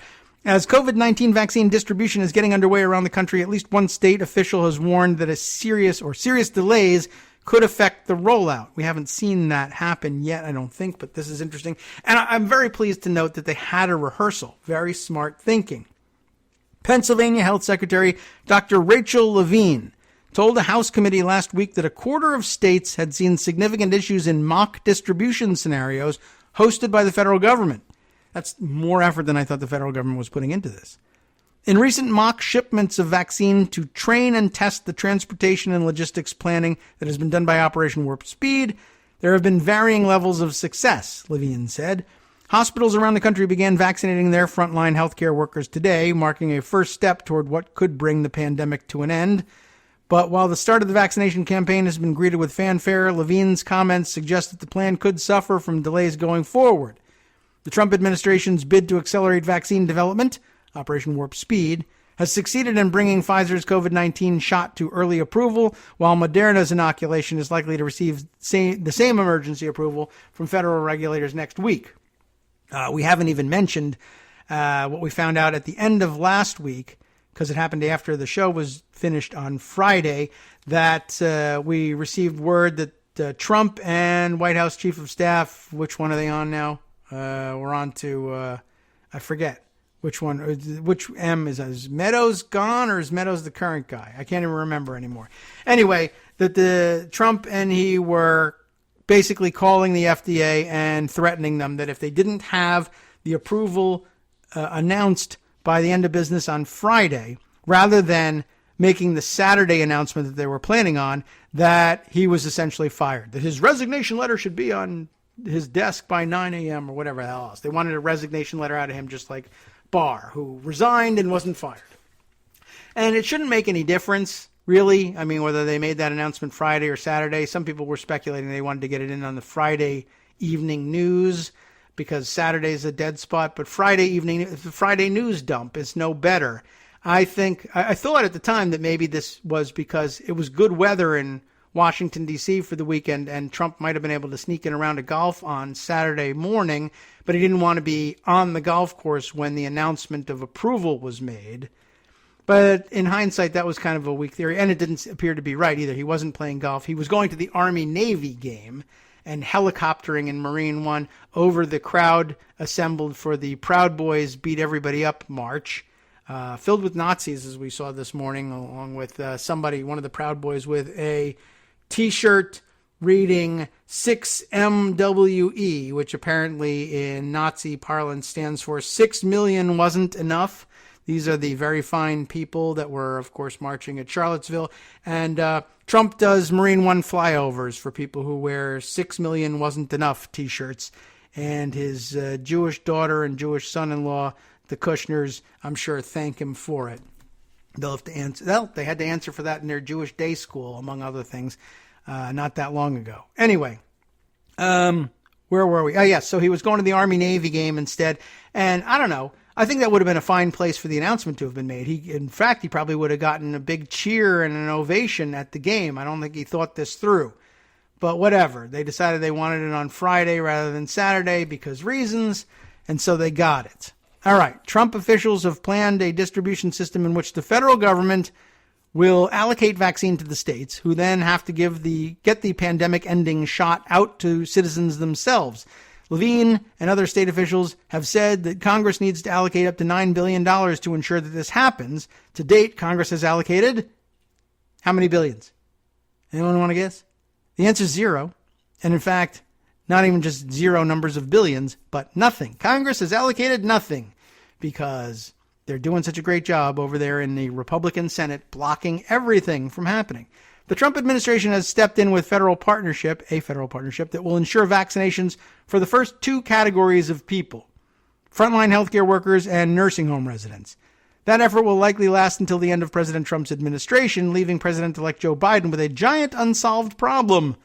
Levine said that rehearsals of the federal distribution portion, getting the vaccine to the states, has already revealed problems. So maybe it's actually a good thing that they only produced 1/10 of what they said they were going to produce. They will reduce the number of problems that they will have, hopefully. In approximately 1/4 of the states, at least one significant issue arose during the mock shipment that required attention prior to shipping actual vaccine, Levine said. She added that states had seen ancillary supplies, kits that included needles, syringes, and PPE for vaccinators, arrive 2 days after the vaccines themselves. Vaccine that arrives without the ancillary supplies required to administer it will delay the vaccination of key prioritized populations, she told the lawmakers. Although in most places where the vaccines are going, they probably do have some of their own supply of needles, syringes, and PPE. But it would be helpful if they got the whole kit. Levine added that the federal government had only allocated around $340 million for the distribution effort based on pre-existing funding. What happened to zero? That's about $1 per American to mount an immunization enterprise that is unparalleled in scale and complication. And it doesn't sound like it's up to the task. Maybe we'll see more in the coming weeks and months.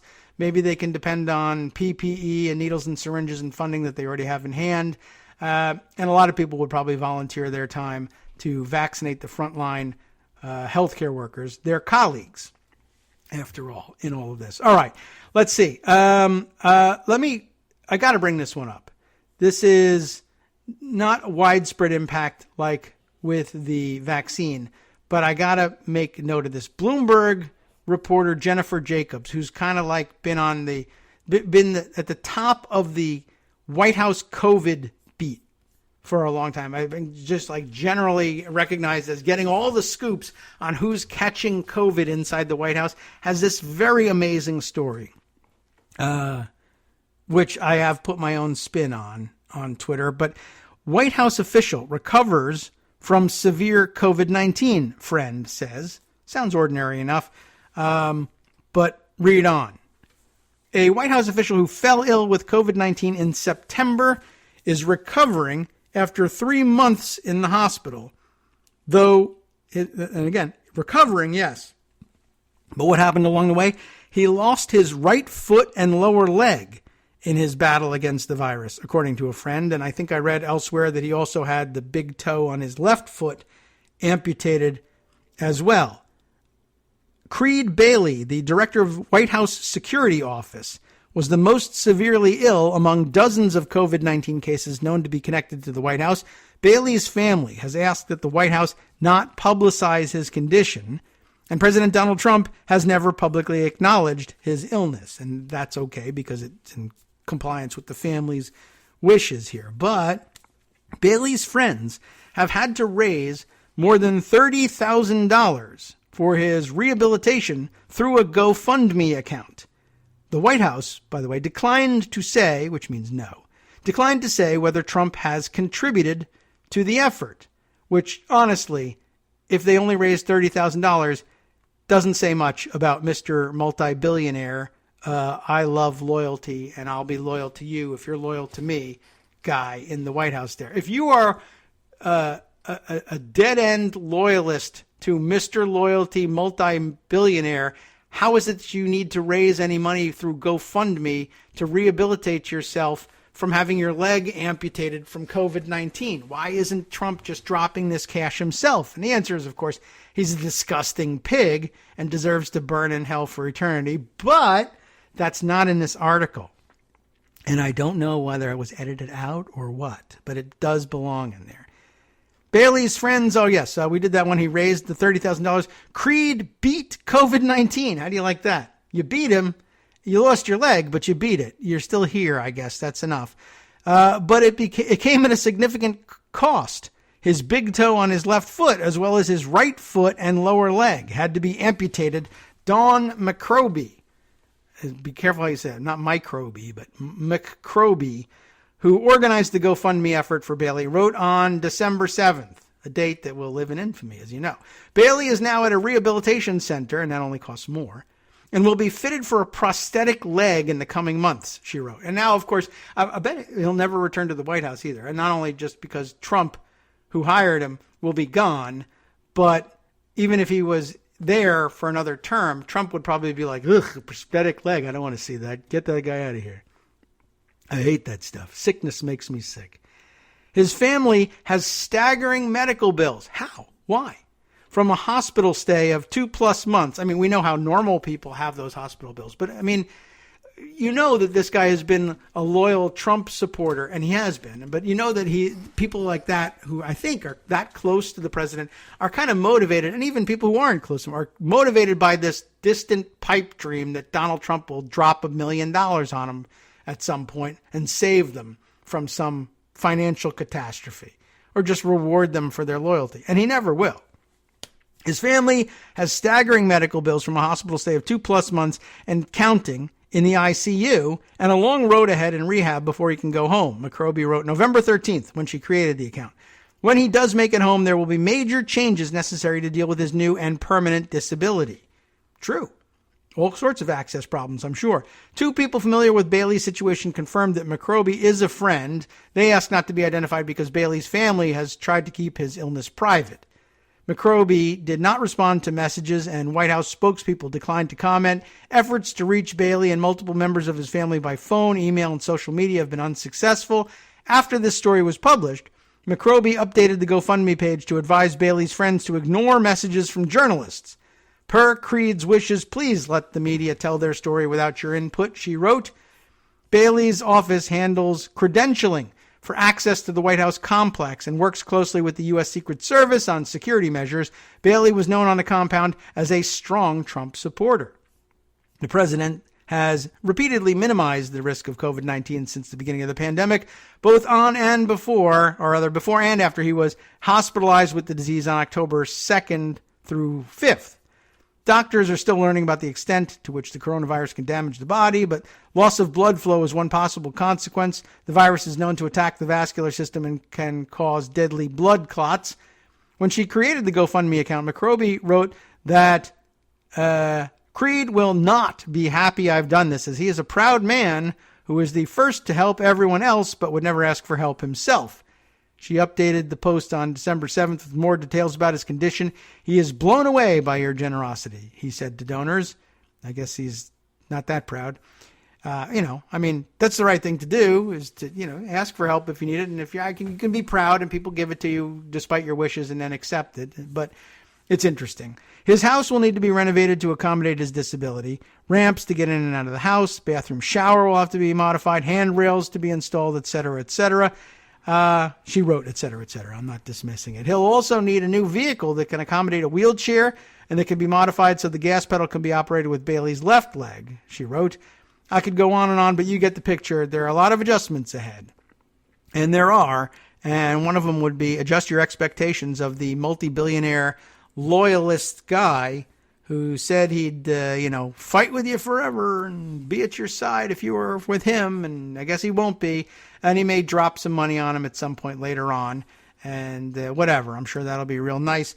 But yeah, what struck me is, imagine having this guy totally go to the mat for you, right? and he gets sick with COVID. Now, he gets sick before Trump, and we don't know whether there's any relationship between his illness and what's his name, Bailey's. I mean, for all we know, I guess, and this would explain things, if Trump somehow blamed Bailey for giving him COVID, he's not going to give him any money. He's going to blame him for it, or even if it makes no sense. He's embarrassed me. He's a guy. He's working for the White House, and now he's landed himself in the hospital with COVID. He's screwing up my whole program. Screw that guy. Well, so are you. You're screwing up the whole program. A couple days later, you're sick. Well, yeah, but I'm me, and I get to do that. He doesn't get to embarrass me like that. So who knows whether he wanted to write him off like that. Meanwhile, into the hospital goes Trump. Trump immediately gives himself the Regeneron treatment, and he tells everybody, I could have walked out of there in an hour. But so he's 3 days in the hospital, does his victory lap in the limo, struggles his way back up the steps, rips off the mask and salutes the helicopter. Everybody remembers that whole scene. And then since then, out to the golf course every weekend, pretty much, and losing the election. But out to the golf course. Imagine, though, giving yourself Regeneron, knowing that this guy, who's a high-ranking official in the White House, and apparently, according to some of the other articles about him, and Wikipedia's compilation of the articles about him, is the guy who basically handled the cover-up of Jared Kushner's need to bypass the whole security clearance thing. And they gave him the security clearance, and he kicked out the whistleblower who fired the whistleblower who blew the whistle on the whole scheme to give Jared security clearance despite the fact that he hadn't qualified. And this guy took care of all that garbage for Trump, and Trump left him there. And I'm wondering, like, he's out there playing golf thanks to the Regeneron. Does he at any point realize, I could make a phone call for this guy and get him I should have when he went in and give him the Regeneron and he'd be out. And instead, I let him languish. The guy had his leg amputated. He's lost a leg to COVID while I'm out here waddling around the golf course. His life is destroyed, and I never picked up the phone and did anything for him. Now, though I am thinking we might find out in the tell-all books or whatever down the road, what if he did call the hospital and he said, this was before he got sick, right? So, I mean, if he had gotten sick after Trump got sick, maybe he would have said, give him the Regeneron.